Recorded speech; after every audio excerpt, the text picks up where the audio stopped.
dumbing it down. Now, I watch the videos. You don't watch the videos, but Yeah. every time we watch this, when they watch this video, people are going to say, well, what about Errol Spence? That's what they're all going to say. Yeah. So what does Shawn Porter say about that? You know what? Honestly, and this is how, because I hear it enough for me to know, but I think about it like this. 3 years ago when Danny Garcia moved up, he said, Shawn Porter's tailor-made for me. I heard that. I'm like, oh, I'm tailor-made. Let's make this fight. You a big fight. I'm a big guy. Let's do it. And that never happened. That was 3 years ago. Almost 3 years ago now, I fought Keith Thurman. 2 years ago now, I fought Keith Thurman. You know, that was fight of the year almost, or whatever.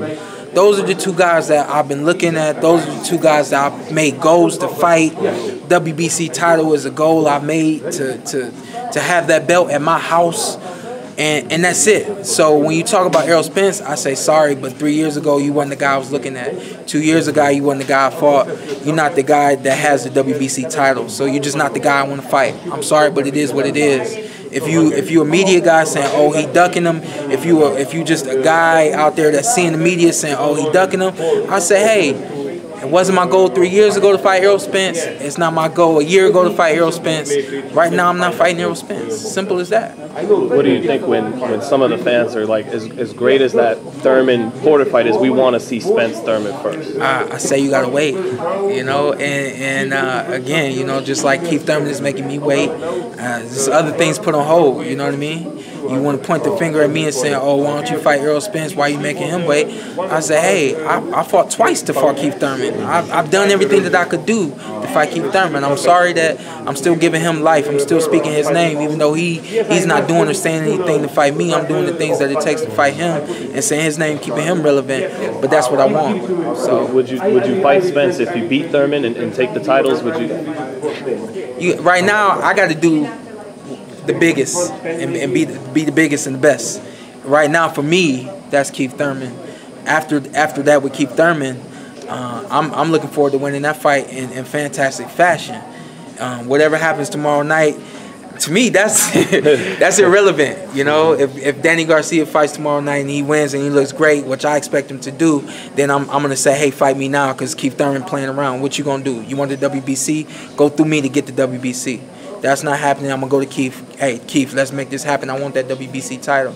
Go to the sanctioning. Hey, strip him. That dude been holding that title. Y'all losing money because of him, not because of me. Let's make it happen. And then after that, the next thing that's biggest and best probably is Errol Spence. When you think about that fight in your head, I mean, it would on paper seem like a great fight. You know, two guys that come to you fight. Talking to myself and Errol Spence? Yeah. How would that fight go in the round? I like that about Errol Spence. I like that he is a competitor, just as much competitor and just as much fighter as I am. He does not back down.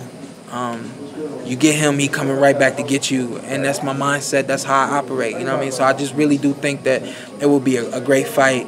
I think with a fight with Errol Spence, you gotta be more picky of when you are aggressive and when you counterpunch and things of that nature. It's a lot more of a chest fight. A lot like my fight with Keith Thurman. You know, the patience had to be there more. Had to be a lot smarter in terms of my offense, and obviously responsible on my defense. I think that fight with Errol Spence, even though it's not the same fight as myself and Keith Thurman, is a lot the same in terms of the mental aspect of the fight. Shawn, how would you, if they would have gave you the decision for the Keith Thurman fight, obviously the leverage would have changed from him to you. What would have been different the way you would have conducted yourselves this last year as opposed to the way he has or other fighters have? You know, I know two things happened when Keith won and was victorious against me or whatever. He's got two things going on. He has what he wants, and then he has what business wants and what his team and everything else wants. So there's no telling. I'm pretty sure that my team, we're usually on the same in the same mindset where we probably would have rematched Keith, and that was 2016. That fight happened. So you're looking at me having, since that fight, only 2 fights since that fight. Me fighting Keith Thurman, winning that belt, I more than likely would have had upwards to 4 or plus fights. So, in you as a fighter, do you listen to the fans, Shawn, or you kind of have to go with what's best for you at that point, or do you kind of try to find a middle ground? You know, I'm gonna be honest with you, man. Usually, the only time I listen to the fans is when I'm in the ring. And, you know, obviously, you know, things like this going on, you can't help but, you know, hear the mostly positive for me, and you know, some of the negative or whatever. You know, so I see it, I hear it. But it's just how I am. Social media, I don't have it on my phone, so I'm just not on it. You know, the way some people are. But I know what they want. I know what they want to see.